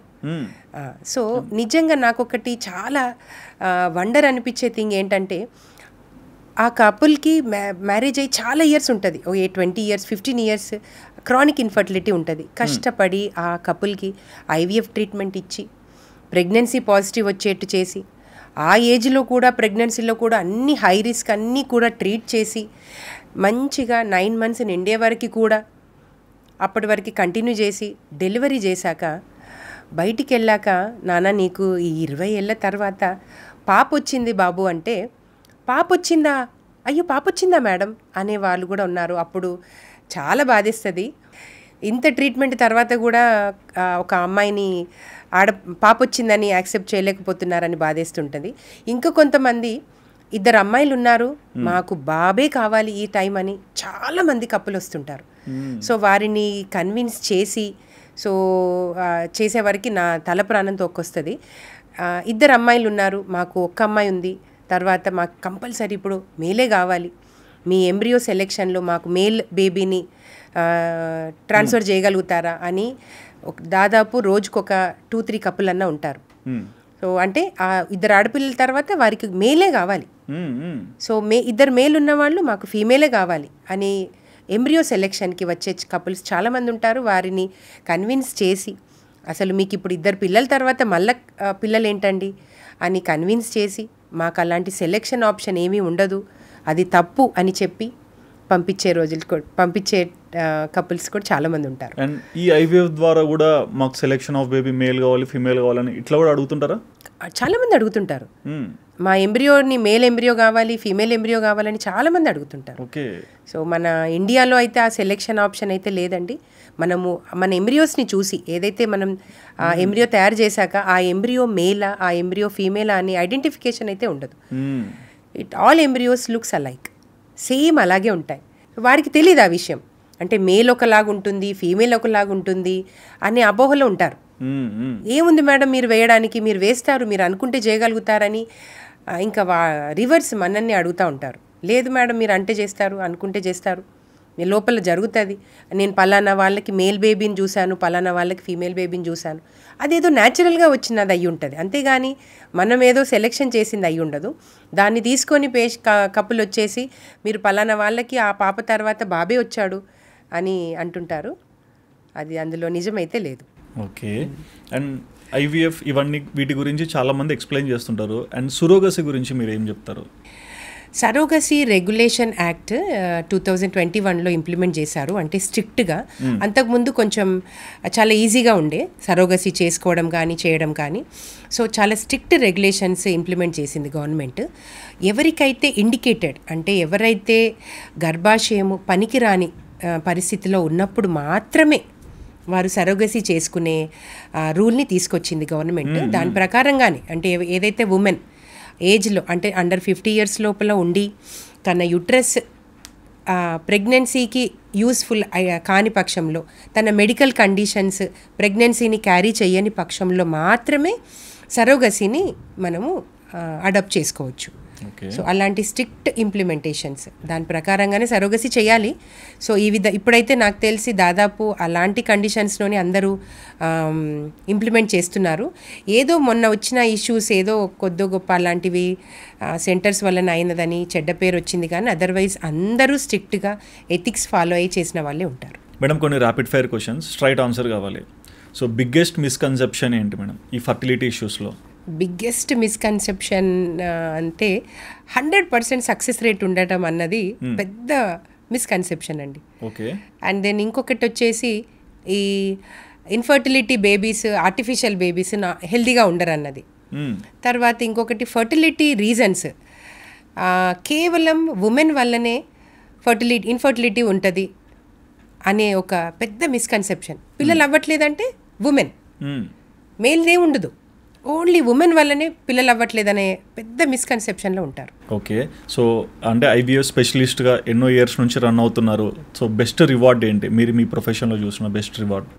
ఎక్కడెక్కడి నుంచో నెగటివ్స్ వచ్చి ఆల్రెడీ 2-3 సార్లు చేసుకొని వచ్చి నా దగ్గరకు వచ్చాక పాజిటివ్ రావడం అన్నది చాలా బెస్ట్ థింగ్ అనిపిస్తుంది. అండ్ దెన్ అలాంటి కాంప్లికేటెడ్ కేసెస్ని ట్రీట్ చేయడం అన్నది చాలా హ్యాపీయెస్ట్ థింగ్ అనండి. ఓకే.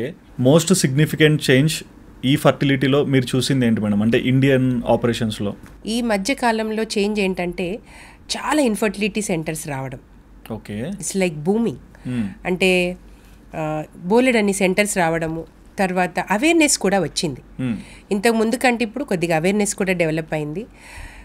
ఇండియాలో ద మోస్ట్ చేంజ్ అంటే గవర్నమెంట్ కూడా ఇన్ఫర్టిలిటీ ఫెసిలిటీ అన్నది తీసుకురావడం. ఓకే.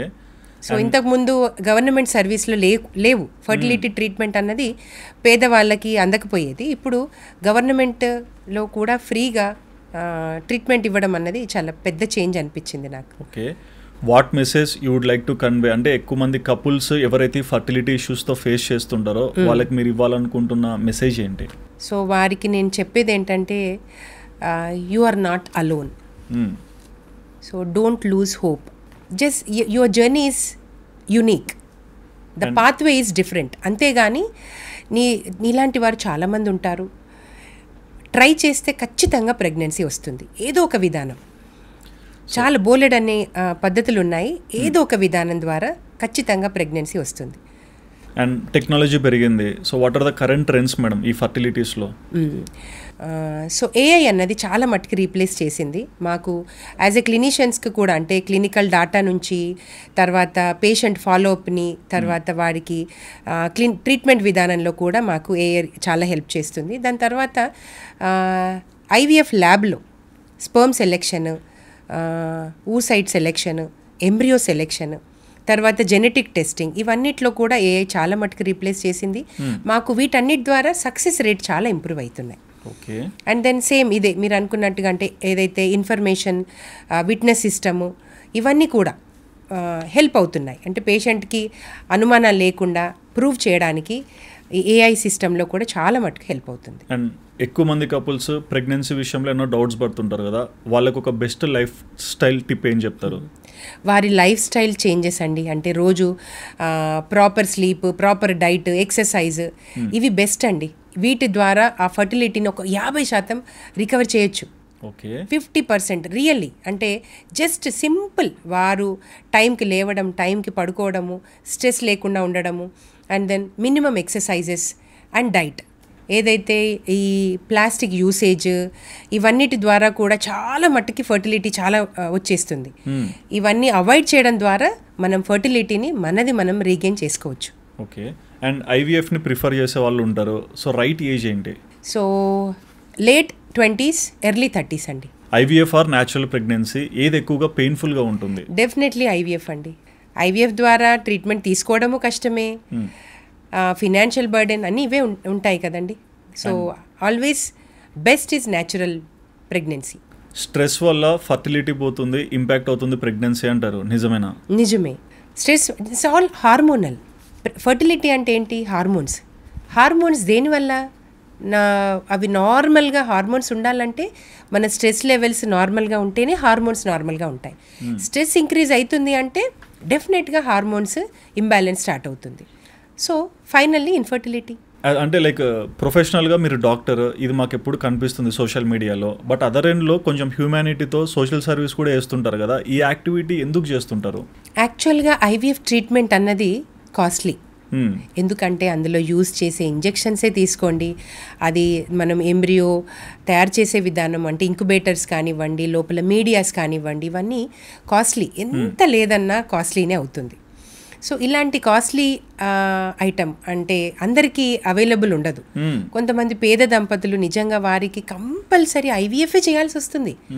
సో వారికి సింపుల్గా మెడిసిన్స్ యూజ్ అవ్వవు, తర్వాత చిన్నగా ఐయుఐ విధానం దాని ద్వారా కూడా యూజ్ అవ్వదు. కంపల్సరీ ఐవీఎఫ్ చేస్తేనే ప్రెగ్నెన్సీ వచ్చే కండిషన్స్ ఉంటాయి. సో అలాంటి వారికి ఐవీఎఫ్ చూస్ చేస్తే కంపల్సరీ కాస్ట్లీ అవుతుంది. సో అలాంటి వారి కోసము ఏదో ఒకటి చేయాలని అయితే అనిపించింది. నాకు వచ్చిన ఇన్ఫర్టిలిటీ కపుల్స్లో ఒక 50% బిలో పావర్టీనే ఉంటారు. చాలామంది లో పావర్టీనే ఉంటారు. అలాంటి వారి కోసం నేను ఏదో ఒకటి చేయాలని చెప్పి గత 5 ఏళ్ల నుంచి ఎవ్రీ ఇయర్ ఒక చారిటీ స్టార్ట్ చేశాను. మా అత్తయ్య గారు మామయ్య గారి పేరిట ఒక చారిటీ స్టార్ట్ చేసి 1 month అంతా ఫ్రీ చెకప్స్, ఫ్రీ క్యాంప్ అంతా చూసి అందులో ఎవరికైతే ఐవీఎఫ్ చేయవలసి వస్తుందో వారికి ఒక 10 కపుల్కి మాత్రం ఫ్రీగా చేస్తున్నాను. టోటల్గా ఫ్రీ. ఒక 10 కపుల్, అది కూడా చాలామంది వేసుకుంటారు. ఫిబ్రవరి కోసము ఇయర్స్ నుంచి వెయిట్ చేస్తూ ఉంటారు. నెక్స్ట్ ఫిబ్రవరి ఇప్పుడు 2026కి ఇప్పటి నుంచే రిజిస్ట్రేషన్స్ అవుతుంటాయి. సో ఫిబ్రవరిలో వస్తామని ఇప్పటి నుంచే నమోదు చేసుకుంటారు. అప్పుడు ఆ నెలంతా కూడా కొన్ని థౌజండ్స్ ఆఫ్ కపుల్ వస్తారు. వారు ఒక బాక్స్లో వారి డ్రా వేసుకుంటారు. వాళ్ళ ఎంట్రీస్ వేసుకున్నాక తర్వాత ఫిబ్రవరి అయిపోయాక మార్చ్ మంత్లో ఒక డే తీసుకొని ఒక 10 కపుల్ని సెలెక్ట్ చేస్తాము లక్కీ డ్రా ద్వారా. సో అందరికీ చేయలేము కదా, ఒక 10 కపుల్కి మాత్రం లక్కీ డ్రా ద్వారా సెలెక్ట్ చేసి అది అందరి ముందట చాలా ట్రాన్స్పరెన్సీతో అందరికీ కనబడే విధంగా లక్కీ డ్రా తీసి ఒక 10 కపుల్కి ఎవ్రీ ఇయర్ ఫ్రీ ఐవీఎఫ్ చేస్తాం. అండ్ మోస్ట్ ప్రాబబుల్లీ సోషల్ మీడియాలో ఎక్కువగా బయటికి వచ్చి చాలా విషయాలు మీరు ఎక్స్ప్రెస్ చేస్తున్నారు కదా, సో ఈ సోషల్ మీడియా లైఫ్ నుంచి మీకు వచ్చే రెస్పాన్స్ ఎలా అనిపించింది? అంటే ఎక్కడెక్కడికో రీచ్ అవుతుంది. అంటే మా దగ్గర ఉన్న ఈ ఫెసిలిటీస్ ఇవన్నీ కూడా చాలా మటుకు రీచ్ అవుతుంది. నాట్ ఓన్లీ కరీంనగర్ నుంచి కాదు, ఇప్పుడు చాలా చుట్టుపక్కల ప్రాంతాల నుంచి, వేరే స్టేట్ నుంచి ఇంటర్నేషనల్ పేషెంట్స్ కూడా వస్తారు. అదైతే చాలా మటుకు రీచ్ అవుతుంది సోషల్ మీడియా ద్వారా. అండ్ ఫైనల్గా అంటే లైక్ చాలామంది కపుల్స్ ప్రెగ్నెన్సీకి ట్రై చేస్తుంటారు, కానీ వాళ్ళకి good or bad some negative వల్ల కొన్ని డ్రాబ్యాక్స్ వస్తుంటాయి. సో ప్రెగ్నెన్సీ విషయంలో లోగా ఫీల్ అయ్యి ఇంకా ఇదే డెడ్ ఎండ్ అనుకొని ఫీల్ అయ్యే కపుల్స్కి మీరు ఇచ్చే సజెషన్ ఏంటి? అదేనండి, నెవర్ లూజ్ హోప్. మరికి మీరు అస్సలు కంగారు పడాల్సిన అవసరం లేదు. ఒకసారి ఫెయిల్ అవ్వచ్చు, కానీ ఇంకోసారి ట్రై చేస్తే ఖచ్చితంగా అవుతుంది. ఒక మంచి సెంటర్ని చూస్ చేసుకోండి, తర్వాత keep on trying. And sorry to ask this, అంటే how to choose a right doctor? అంటే ఎవరైతే మంచి రిజల్ట్స్ ఇవ్వగలుగుతున్నారు, అంటే కొంచెం అవగాహన వాళ్ళకి ఐడియా రావాలి కదా మేడం, ఎట్లా సర్చ్ చేయాలి, ఎట్లా చూసుకోవాలి, ఎట్లా అప్రోచ్ అవ్వాలి? సో ఎవరైతే మంచి రిజల్ట్స్ ఇవ్వగలుగుతున్నారు, ఇప్పుడు బోలెడన్ని సోషల్ మీడియా ఆప్షన్స్ వచ్చాయి కదండి. సో ఎవరైతే మంచి రిజల్ట్స్ ఇవ్వగలుగుతున్నారో, రీజనబుల్ ప్రైస్కి చేయగలుగుతున్నారో వారిని చూస్ చేసుకుంటే బెస్ట్. అంటే కొన్ని కమర్షియల్ సెంటర్స్ ఉంటాయి, తక్కువ రిజల్ట్స్ ఉన్న సెంటర్స్ ఉంటాయి. సో అలాంటి దగ్గరికి వెళ్ళే కంటే బెస్ట్ రైట్ సెంటర్ని చూస్ చేసుకున్నట్టయితే ఫస్ట్ టైంకి పాజిటివ్ వచ్చే అవకాశాలు ఉంటాయి. కొంచెం మంచి ఎక్విప్మెంట్ ఉన్న సెంటర్స్ అలాంటివి కూడా ఉంటాయి కదా, అన్నీ చూసుకొని రావాలి, better. Okay, but thank you so much madam. అంటే ఐవీఎఫ్ అనే కాదు, ఒక ఉమెన్గా చాలా విషయాలు కూడా మీరు ఓపెన్గా చెప్పినందుకు we are so thankful to you. So చూసారు కదండి, ప్రెగ్నెన్సీ అనేది ప్రతి ఒక్కరికి లైఫ్లో ఒక కోరికలా ఉంటుంది ఉమెన్కి. బట్ దాంట్లో జరిగే అప్స్ ఏంటి, డౌన్స్ ఏంటి, మనం ఎలా హ్యాండిల్ చేయాలి, ఎలాంటి డాక్టర్స్ని అప్రోచ్ అవ్వాలి, అండ్ ఐవీఎఫ్లో ఉన్న మిస్కన్సెప్షన్స్ మీద కూడా మేడం చాలా నీట్గా ఎక్స్ప్లెయిన్ చేశారు కదా. మరి ఈ ఇంటర్వ్యూ చూశాక, మేడం చెప్పిన మాటలు విన్నాక మీకు ఏమనిపించిందో మీ ఒపీనియన్ తప్పకుండా కమెంట్ చేయండి. And please do subscribe our channel Sudheer talks for more updates.